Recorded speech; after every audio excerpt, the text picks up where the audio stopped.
Kapil Mishra lead कर रहे हैं करावल नगर से। बीजेपी 5+ हो गई है, आम आदमी पार्टी 2 हो गई है, अरविंद केजरीवाल पीछे। अगर अरविंद केजरीवाल हार रहे हैं तो इसका मतलब पूरी आम आदमी पार्टी हार रही है।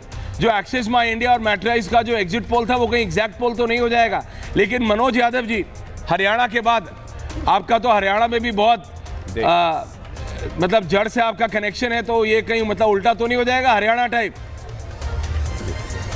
मनोज जी देखिए ऐश्वर्या, ऐसा है कि मैं हरियाणा में भी रह के आया था, मैं छत्तीसगढ़ में भी रह के आया था, छत्तीसगढ़ के चुनाव में भी गया था मीडिया का काम देखने के लिए। और हम जमीन पे काम करने वाले कार्यकर्ता है। भारतीय जनता पार्टी जमीनी स्तर पर उतरी है और जिस तरह से मिडिल क्लास हमारे साथ है, महिलाएं हमारे साथ में, और सबको पता लग गया है कि झूठ फैलाने वाला, अलगाववाद फैलाने वाला, वैमनस्य फैलाने वाला, झूठ की खेती करने वाला, जहर की खेती करना, देखिए वायुमंडल में जहर फैलाने वाला, पानी में जहर फैलाने वाला। वापस लौट रहे एक बड़ी जानकारी जो मिल रही है दर्शकों को बता दें, करावल नगर से बताया जा रहा है, लेकिन नई दिल्ली से बताया जा केजरीवाल पीछे। वही बहुत बड़ा अपडेट लगातार आपको बता रहे हैं, कपिल मिश्रा करावल नगर से आगे चल रहे हैं। कपिल मिश्रा लगातार मुखर होकर दिल्ली की राजनीति में बोलते रहे हैं, लगातार जनता के सामने रहे हो। क्या इसका फायदा मिलेगा, ये सवाल है। और देखिए एक और बड़ा अपडेट, पटपड़गंज से अवध ओझा पीछे, ये सीट छोड़ने के पीछे। अभी तक आम आदमी पार्टी के जितने भी नेताओं की खबर आ रही है वो अभी शुरुआती रुझान में पीछे चल रहे हैं। प्रवेश वर्मा आगे चल रहे हैं नई दिल्ली सीट से। नई दिल्ली जो कि इस सीट, इस चुनाव की सबसे हाई प्रोफाइल सीट कही जा सकती है। एक तरफ संदीप दीक्षित, दूसरी तरफ प्रवेश वर्मा और बीच में अरविंद केजरीवाल। वहां से प्रवेश वर्मा आगे चल रहे हैं, ये इस वक्त खबर आ रही है।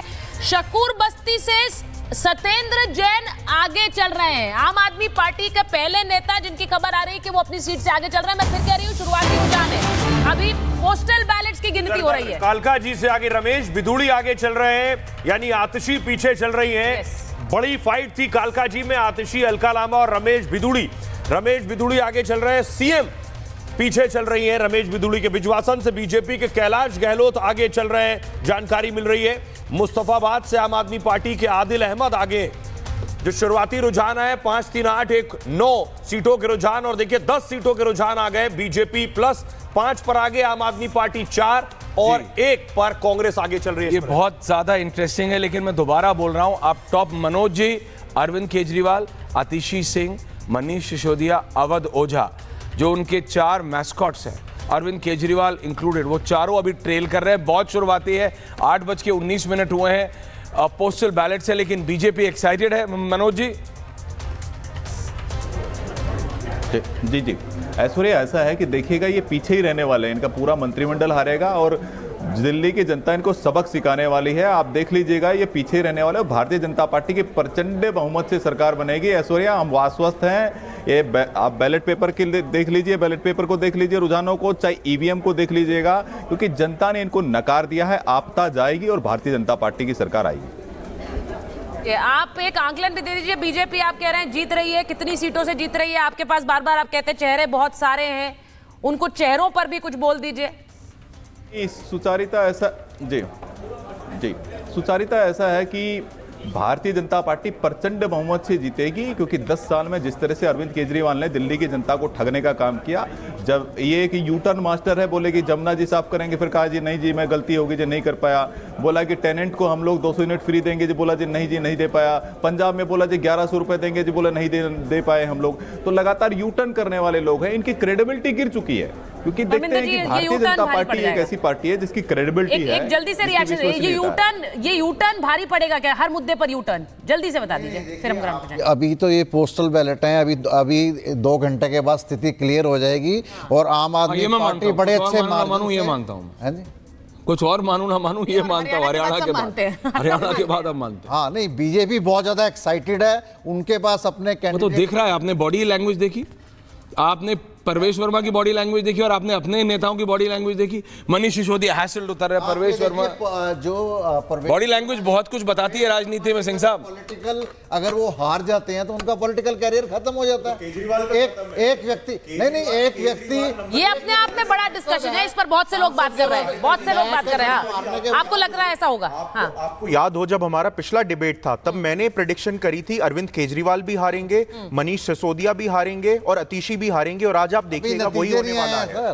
सर अभी आप देखिएगा, और मैं आपको नई दिल्ली पे बता दूं, अरविंद केजरीवाल तीसरे नंबर पे आने वाले हैं। लौट में आपके पास बड़ी जानकारी जो मिल रही दर्शकों को बता दें, बीजेपी के कपिल मिश्रा 400 वोटों से आगे चल रहे हैं। ये इस वक्त का अपडेट हम दे रहे हैं, और जो हम चर्चा भी कर रहे थे कि देखिए केजरीवाल करावल नगर जो आपने कहा दैट इज इंपॉर्टेंट, क्योंकि वहां पे 19% मुस्लिम वोटर है।